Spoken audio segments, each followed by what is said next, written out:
Hi everybody, I'm Dr. Joe Dispenza. Now, your brain is organized to reflect everything you know in your life.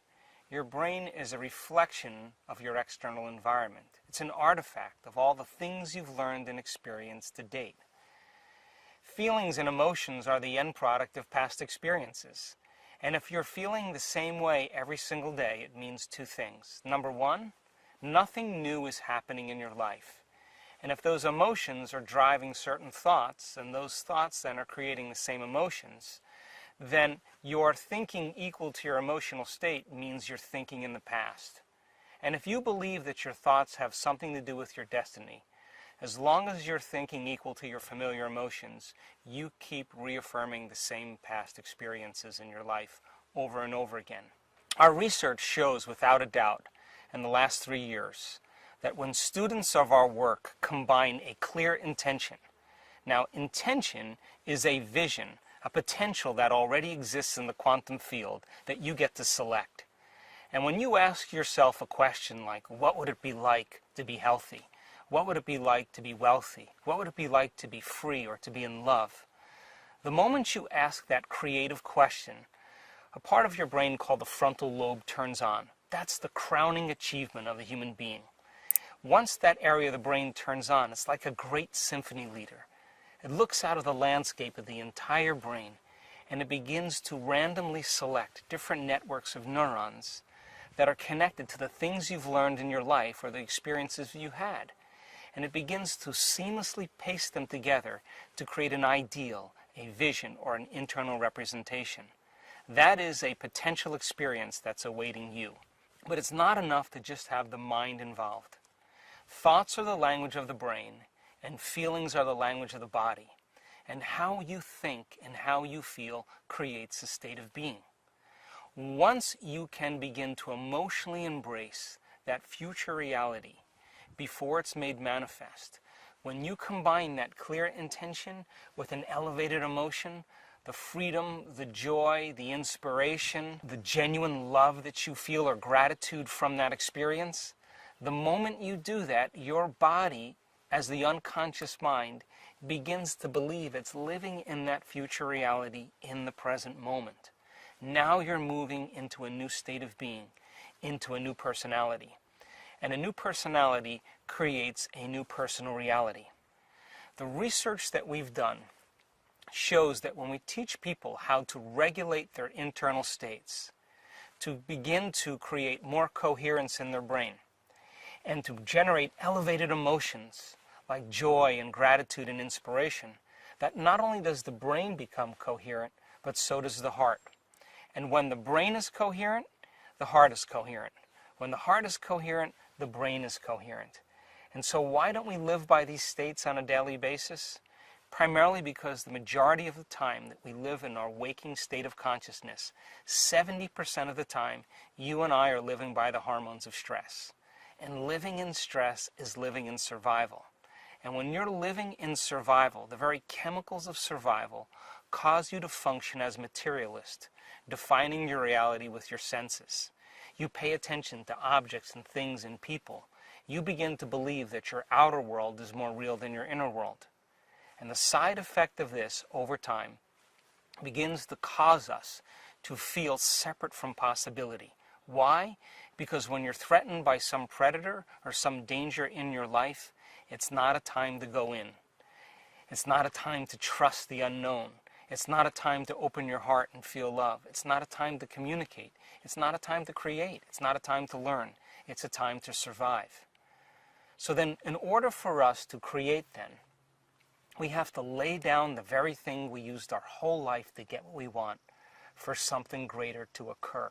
And if you were to take a little time every day and apply some of the principles not only taught in the online course, but also the application, the meditations, in changing beliefs and perceptions about yourself and your life. And what is a belief other than a thought you keep thinking over and over again?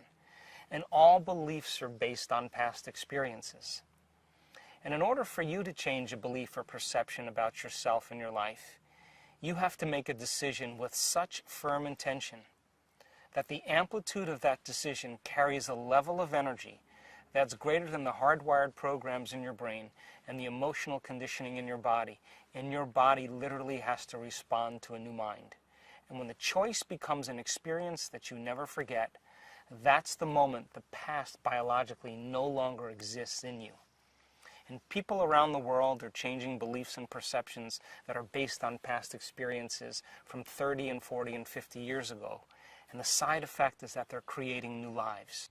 When your energy matches that experience energetically, that's when reality is drawn to you. That's when the new experience begins to find you. What the process is to become conscious of your old self and then recreate a new self. So think about this. Most people wake up in the morning and the first thing they do is they get in touch with the feeling that defines them. The moment they get in touch with that feeling, whether it's suffering or guilt or shame or judgment or unworthiness, they begin to start their day from that emotional state. In other words, they're already living in the past.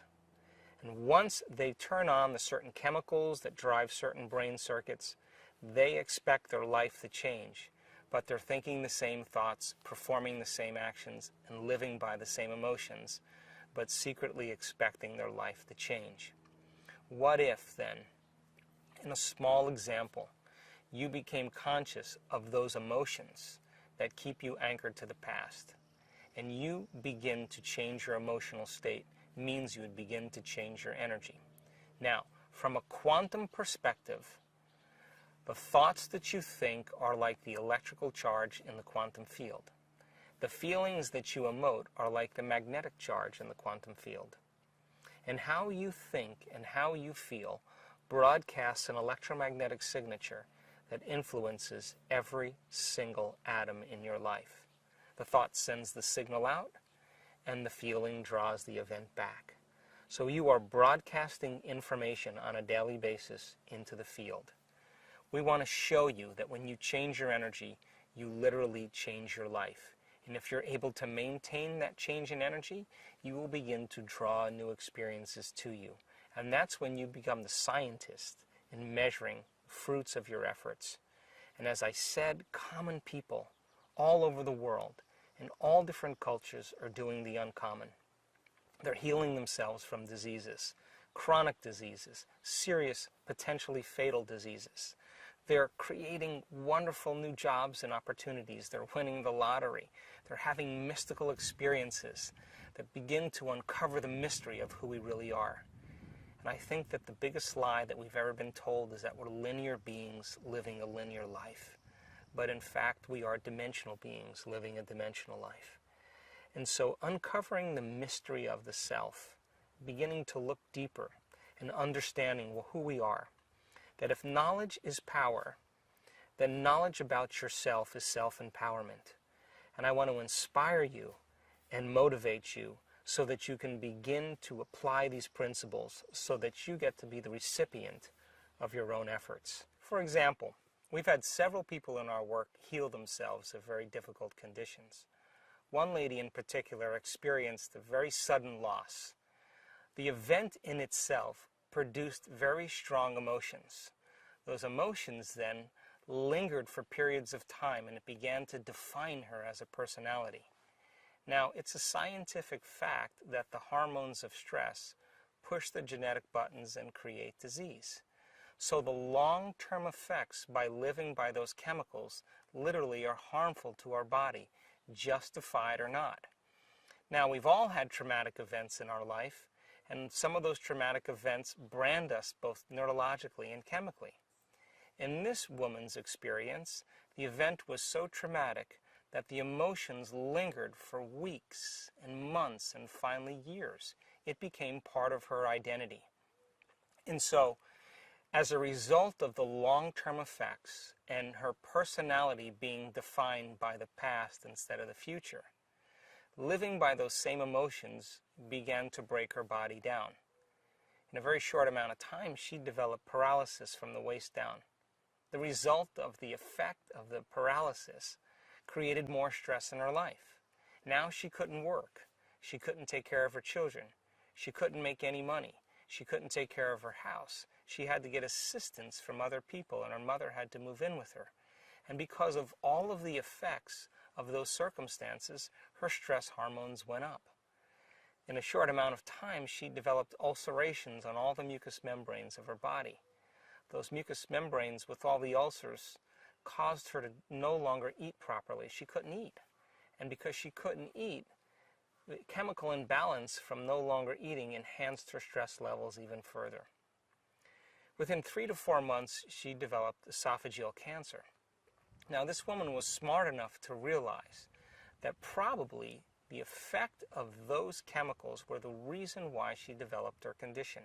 In other words, she said to herself, if I created this condition because I was living by this event, in other words, emotionally I was attached to my past, is it possible then to uncreate it and create something else?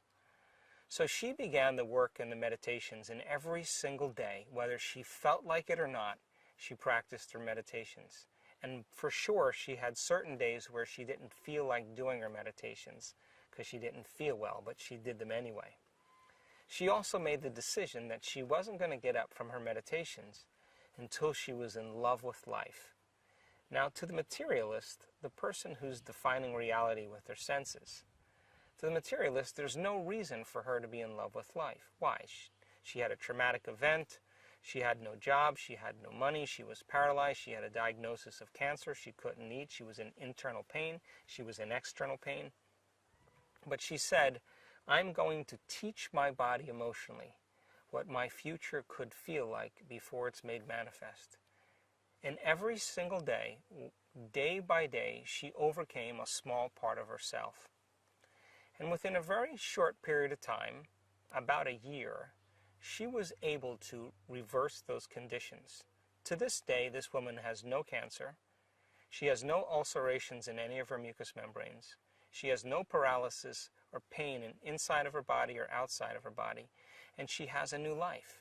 So new personality creates a new personal reality. The disease exists in the old personality. She's literally become someone else. Now, if you talk to this woman about that experience, she'll tell you that experience was her greatest teacher. Most of us, though, when we can't overcome an experience, when someone says to us, why are we this way? We typically say, we are this way because of some event that's happened to us in the past, which means I haven't been able to change since that event. That event altered me emotionally. But once we understand that we can be defined by a vision of the future, instead of the neurocircuitry and chemicals and emotions of the past, this is when we change our personality and we create a new personal reality. Thanks for listening.